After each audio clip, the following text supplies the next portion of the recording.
You'll never be caught needing to replenish your stash again when you subscribe to Hemper's monthly smoking boxes. Hemper's hands down the best place to stock up on your smoking supplies no matter the occasion. Curated with innovative and hand-selected products to ensure you're getting the absolute highest quality accessories for your smoking experience, Hemper's monthly smoking subscription service provides $100 plus in value for only $40. There's also the convenient options to receive every month, quarterly, semi-annually, or annually. And right now, use promo code HEDGE10 to get started and receive 10% off Hemper's box or the XL box at Hemper.com. Lifted Drinks. Join the party, skip the hangover. Created by hemp and cannabis lovers, Lifted is an amazing, tasty, non-alcoholic beverage created to improve any evening in or weekend out. Lifted is 100% hemp cannabis, 100% consistent, 100% of the time. We could ship anywhere in the U.S. Just add ice or mix it with your favorite beverage. Check them out at lifteddrinks.com. That's LYFTED drinks.com. Enter in radio to get a 20% discount at checkout. You must be 21 or over to join the party and skip the hangover. It's only entertainment. Welcome back to The Talking Hedge. I'm Josh Kincaid, capital markets analyst and host of your Cannabis Business Podcast. Today with me, Michael Johnson, CEO of Metrc. Michael, thanks for being with us at The Talking Hedge. Thanks so much, Josh. Appreciate the opportunity. Appreciate it. So, Metrc, you guys, well, why don't you tell me what Metrc is? For those that don't know, what does Metrc do? Metrc is the most trusted and experienced provider of cannabis regulatory systems in the country. We combine our solution combines advanced software, RFID tracking, and also a dedicated customer support team, as well as a secure database to track any number of different events that happen across the supply chain ecosystem for cannabis, as many as 350 discrete events from seed to sale. So is seed to sale, is that going to be the same terminology as trace and tracking, or is there a subtle difference? Do you guys do both? It's a little bit of a subtle difference, and I think there are some nuances. Frequently, however, track and trace and seed to sale do get used interchangeably. A lot of seed to sale platforms exist, but they're not necessarily track and trace platforms. And so track and trace is a little bit more nuanced and tailored towards government and regulatory oversight. So we're tracking a product, tracking a plant, and then tracing it all the way through the supply chain. And it's actually a misnomer to even refer to as a chain. It's more of a genealogy of where a plant goes, because a plant could harvest a pound of flower, and that pound of flower can get broken up into multiple different packages and boxes and go to some part of it goes to a place that gets processed and combined with some other flower, and another place processed it combines with some other flower, and then maybe it's distilled and broken down into an edible cookie or a gummy or something like that, and then those get broken up into different places. So a chain implies like a direct kind of a one-to-one relationship all the way through. We have kind of a one-to-many relationship that can really demonstrate the true power of the complexity of the supply chain, and also the need to have something as robust as Metrc in place. Whereas seed to sale is frequently incorporating more of an ERP, which is more of a licensee or like a cultivator facing product that helps them a little bit with kind of augmenting more of the data that's collected, and also helps them from an operational perspective. We're not an ERP. We have tremendous appreciation for our ERP partners, which I think frequently refer to themselves as seed to sale providers. Do you guys are you using blockchain for that? Because there's a lot of other competitors that are doing it, and they haven't quite worked out. BioTrack tried to come in Washington State, didn't quite work out. So I'm curious how you guys are different from the competitors and what you're doing to. You guys are obviously preventing this divergence from going off the regulatory market into the legacy market, black market. And what are you doing to track all of that? Because some of the data is not flowing through like it was supposed to in Washington State. That's how it was written. We're supposed to have access to that data. It hasn't been available for a long time. What are you guys doing? How are you different? Are you using technology like blockchain? So blockchain's a little bit different. So there's a lot of folks that are a lot more smarter than I am as it relates to blockchain, and I'm sure it can provide some great visibility. But as I mentioned, it's not a one-to-one relationship. So it's a one-to-many relationship. That doesn't mean that blockchain's impossible, but it certainly isn't as effective or as efficient as the process that we've got now in terms of the relational data structure. And that's been working. It's been effective. Washington State's not one of our states. But we certainly would welcome the opportunity to enter into Washington State. The magic of our product is not really even the user interface or even the RFID elements, but that is quite special. It's really the relational data structure that allows for the collection of that data and the relationships to stay intact. Track and trace tools have proven essential in effectively regulating cannabis, and really supports the heightened awareness around transparency and consumer safety, which is necessary to the ultimate survival. And so we're particularly proud of our ability to build resilience in the supply chains, which is a longstanding goal of both government regulators and business owners. We focus really heavily on that, where some of our competitors, frankly, I'm not saying that they don't focus on that. I just think our ability to come to market, our ability to find a solution that works best for the growing ecosystem has been extremely effective, and we're very proud of that. Talk to me about some of the issues you've had to work through in the past. There's a lot of data. I'm curious where that data ends up. Like I mentioned, Washington State's supposed to have access to it. It was really neat seeing what was flowing, trending, what was happening, and not having that. I think is hurting a lot of the manufacturers in Washington. We have over 1,700 SKUs. Might not be an issue for somebody like Massachusetts that has under 350.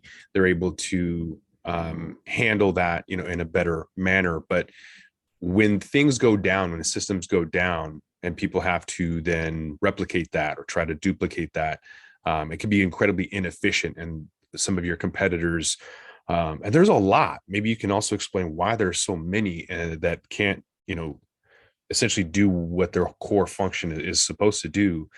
Like BioTrack, for example. I'll throw them under the bus. I don't care. They tried coming to Washington State, didn't work. There's many like that. So why are there so many?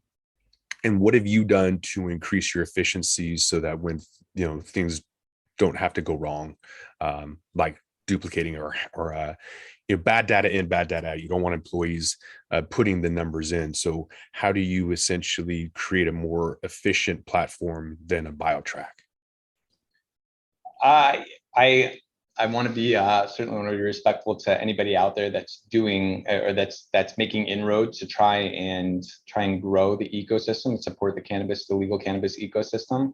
I think we're different. We're unique in the sense that we have been built for regulators, whereas most of our competitors, actually all of our competitors, are not. And so there's a natural tension between folks that are trying to build something specific for industry facing usage versus folks that are trying to build something that supports the regulatory environment. And certainly there's a number of competitors out there that have done both. We have not. That doesn't mean that we won't, that we'll stay on one side forever, but I think the future for us is really be focused on supporting governments. When you think about just the economics, which everything comes back to economics, governments have constrained budgets, right? They're not going to spend a ton of money on really anything. And there's only 50 states. And so if you look at yourself as a government only type of a product, you are somewhat constrained in terms of how much revenue you can generate. And we're not, we're somewhat profitable, but we're not printing money. And certainly would love to be able to grow and expand and help the business be more profitable. But for us, it's much more important that we're focused on the mission to try and support and elevate the overall ecosystem. I would say the data point of your question really falls back on our process that's proprietary and patented using RFID. RFID is ubiquitous. It's the standard for agricultural technology everywhere in the developed world. RFID allows for folks to be able to automatically generate or automatically track everything in the ecosystem. Each tag that we have has an RFID inlay that has written onto it a 16-digit global unique identifier that's also printed on the tag with a barcode. There are certain states, like in Washington, for example, where folks can generate their own tag or their own identifier, and that creates a unique system to them. So it's only unique to them. It's not unique to the state. Whereas or even to the overall cannabis ecosystem, whereas our tags and our identifiers are globally unique. So I can easily track anything across states or compared to even other countries. Anything that happens within our system, I'm able to kind of slice and dice and be able to provide meaningful insights to whoever that user is. Frequently for us, it's the government. Our process is a little bit more rigid than others. You can't, some competitors, you can print your own tag and come up with your own number. But just like I can't print my own driver's license and I can't come up with my own driver's license number, there are benefits to that rigidity, and allows standardization across different types of platforms, and allows standardization for folks that are part of the ecosystem in legal cannabis. And it's really that backbone of the cannabis ecosystem that we're trying to be, and that we're trying to support and really leverage so that folks can build the legal market and can prosper from the legal market. So those tags are essentially your bread and butter. Is that your revenue model, is you're charging a subscription for each one of those tags? So the more clones or the more plants you have, the more tracking that needs to happen, and more revenue that you're making. I mean, I'm sure there's probably some kind of break point or whatever. How, explain your revenue model, how that works out. Yeah, there's a few different flavors, but primarily we're a usage-based model, which many software companies work like that. You get a ton of access, or you get a certain level of access for a certain price point, and or for a certain number of users, for example. Our model is based on the number of plants that are tracked within the system, plants and packages. So we use the tag as a surrogate like you're getting something physical for it, but really, I mean, we don't really charge very much for the software. So the tag is really just a surrogate or a vehicle for us to charge for the software, which is really the primary element of our system. The tag does provide tremendous cost savings opportunities for regulators, because you can go into a cultivation instead of kind of doing an inspection and cherry picking some different plants. You can walk around an RFID reader and you can scan the entire, you get 100% inventory check. There's been situations where using that process, plants have been discovered that have crossed state lines. So I'm in a state, maybe I'm in Washington, and I use a scanner and identify plants that came from another state. That can only happen using this type of mechanism. Again, like if I made my own tag, anybody can anybody can manufacture that to look any way they want. There has been less adoption, and I think this is an area of emphasis for us. There's been less adoption of the Metrc tag for industry-facing use cases for RFID. Some really good examples are folks that have been able to automate weighing using RFID-enabled tags or RFID-enabled equipment.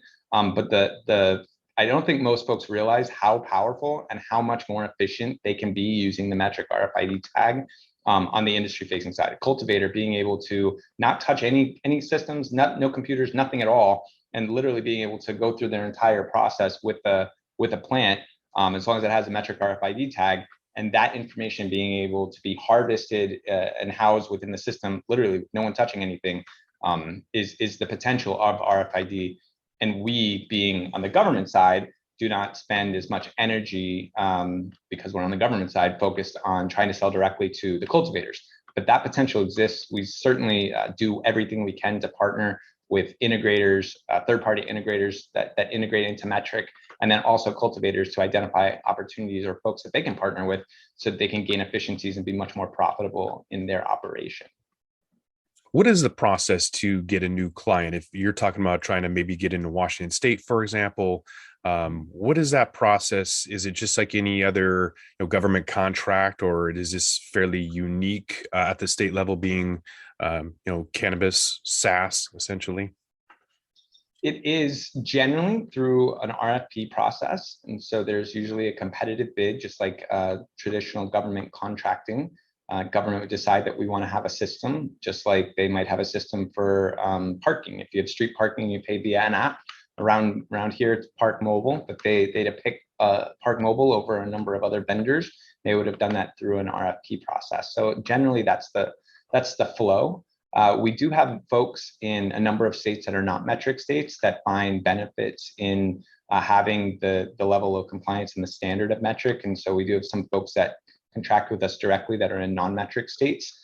They also find the benefit of RFID to be something that's a little bit special in being more profitable. Because we have the patent on the use of RFID in the cannabis space, they go through us, and we tend to do everything we can to support those folks.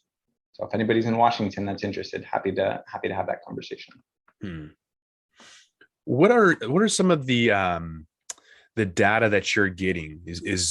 Or do you have any kind of crystal ball predictions or anything that's coming out where you're seeing either more cultivation or you're seeing more of a particular strain name being inputted? Is there anything of that nature that you can share with us that's general enough, yet showing some kind of foreshadowing of what we can expect to come? Yeah, we see, I mean, our data is quite expansive, but to be very clear, it's not our data. So the data that exists within our system. So when I say ours, I mean the data that's within our system. The data is owned by the state and the licensee. And so we're certainly able to help support and facilitate the analysis and evaluation of that data, certainly able to help the states and even in certain cases, cultivators derive insights from that data. But for us, we're not a data company. We don't sell anybody's data. We don't do anything with anybody's data outside of their control. It's their data. That being said, there are certain public-facing scenarios, like you mentioned, Massachusetts earlier. And so using the Massachusetts data, they requested the development of a global product catalog for Massachusetts, which we created for them. They're the only state that we've created it for, and it allows for you to see all of those SKUs in one place, pictures, details, everything associated with the strain.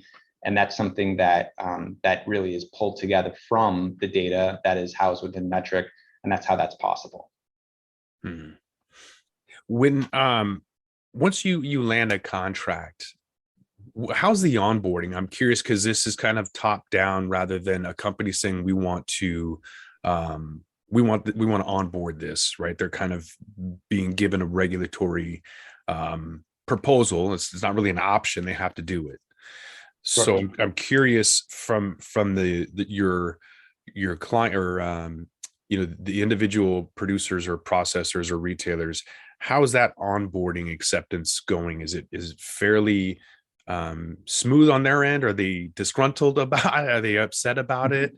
Walk us through that process. Kind of a mixed bag in that case. So we most recently re-onboarded because of some disruption in the regulatory process. We re-onboarded Oklahoma. Oklahoma is a very mature market. There's nearly 10,000 cultivators in Oklahoma. I don't have the exact number in front of me, but it's a lot closer to 10,000 than zero. And so bringing in folks that have been in the space for quite some time and have developed processes and now have to shift those processes, it's a little bit harder. There was 90 days, I believe, in that cycle to be able to bring those folks into the system. And not surprisingly, we had the vast majority of folks trying to get caught up towards the last few weeks of that process. And that creates a logjam, and a logjam isn't fun for anyone. And so we certainly had folks that were working overtime to try and support that. But nevertheless, you have so many people coming in at a point in time. Some of our support hold times were much longer, and our response rate was not where we would like it to be. But that is a very unique situation, and that's really on one side of the spectrum. On other sides of the spectrum, we'll get involved with the state before they've even licensed a single cultivator. And so if nothing exists, it's much easier, obviously, to get started because there's no one that we're training off the bat outside of the folks in the state, and there's no processes that are already in place that kind of have to get rewritten.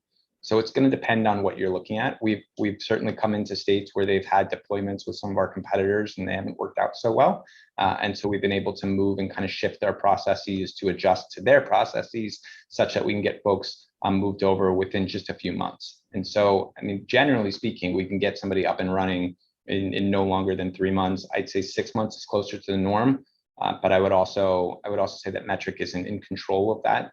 There's a lot of other folks that are in control of it, both from the state side, the regulatory side, and then also cultivators and licensees and whatnot. So working together, we can move as quickly as anybody would like, but it's a lot more complicated than just signing up or logging in. there's a real shift in structure in terms of understanding how best to use the product, how best they can deploy it, and really making sure that they're operationally ready for success. When there's global expansion that we're kind of seeing right now, Colombia and Peru, Argentina, there's other, Italy is probably going to legalize to some degree in the next 2 years.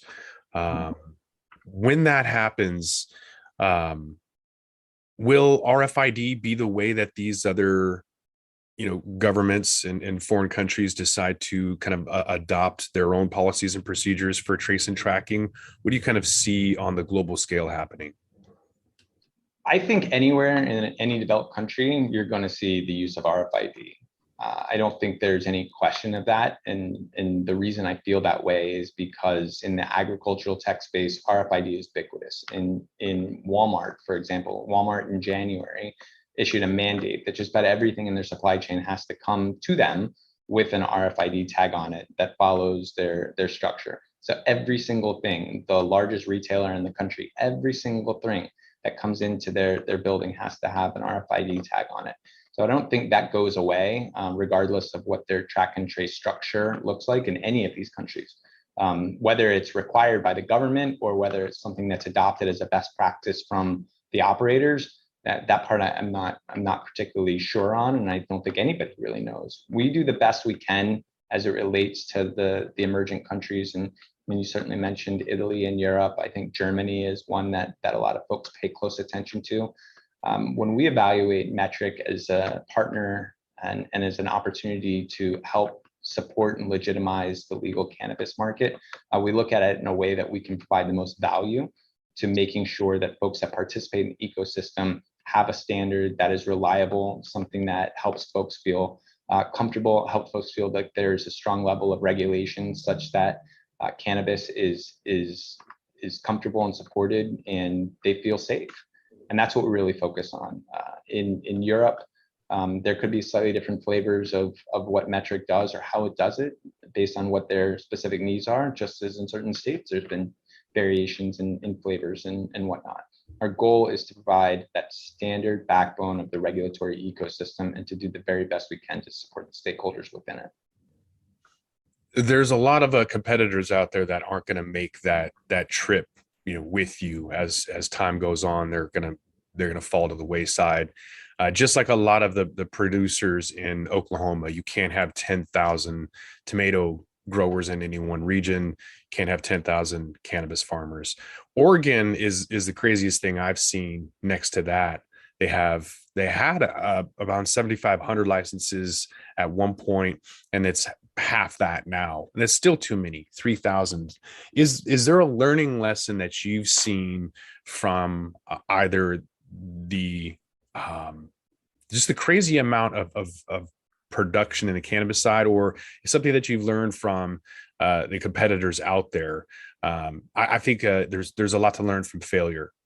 Practice doesn't make perfect, failure does. And when you see all of these competitors not going to make it, you see all of these producers not going to make it, what's the learning lesson? Because it seems like you're in this kind of perfect position to see a lot of these failures occur. What's the takeaway? I think it's like any industry where there's something that's new. You look at a lot of things that are happening with cryptocurrency and whatnot in the U.S. and I think in lots of parts of the country or lots of parts of the world right now. You see this green rush where folks are kind of running as quickly as they can to get involved in cannabis, and they feel that there's a great opportunity for them to be successful, and they have that sort of manifest destiny concept about them. And they're trying to do things, I like to think, at least in most part, for the right reasons. But just like any business, you get folks that come in that find a niche and find ways to do this in a more profitable way or in a disruptive way or some unique differentiator. And other folks aren't going to be able to adapt as quickly. And that's part of the process and part of any cycle in a new industry. I think folks that are really, really successful and are going to continue to be really successful in cannabis are the ones that embrace the strengthening of the ecosystem, that want to do everything they can to support the legal ecosystem so that we have access to the same levels of banking opportunities that traditional participants or traditional industries have. Same thing with insurance, same thing with visibility, and same thing with support from the local governments and from state governments and any stakeholder in the business. We tend to see the most successful folks be the ones that are really supportive of what we're trying to do, and they get behind it. And we tend to see folks that are languishing a little bit, fighting back against what the benefits of Metrc can be, the benefits of RFID can be, because it's really about growing and stabilizing something that is nascent into something that is commonplace and really just another thriving industry in the ecosystem. That's what we see. It's not really terribly surprising that you see a large number or a large inflow of folks into the space.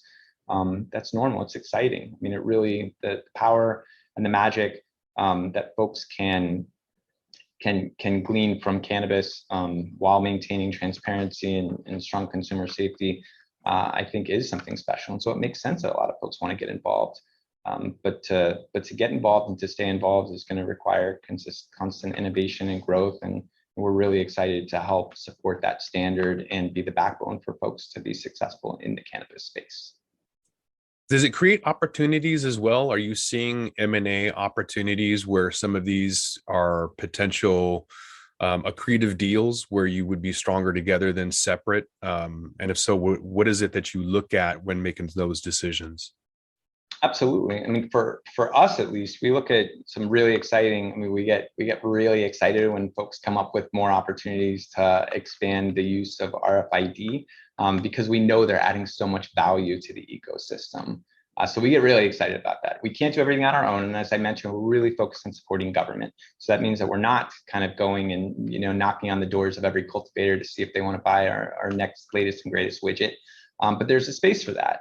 And to the extent that the folks that come up with the next latest and greatest widget are able to leverage RFID and are able to find ways to create true efficiency so that some of those cultivators that maybe were part of that original 7,500 in Oregon that have dwindled down, so they might still be here today, that's huge. And I think the real benefit from that, which you see again in just about every other agricultural supply chain, is the use of RFID. And so we're going to continue to support those folks, and we're going to do everything we can to support them.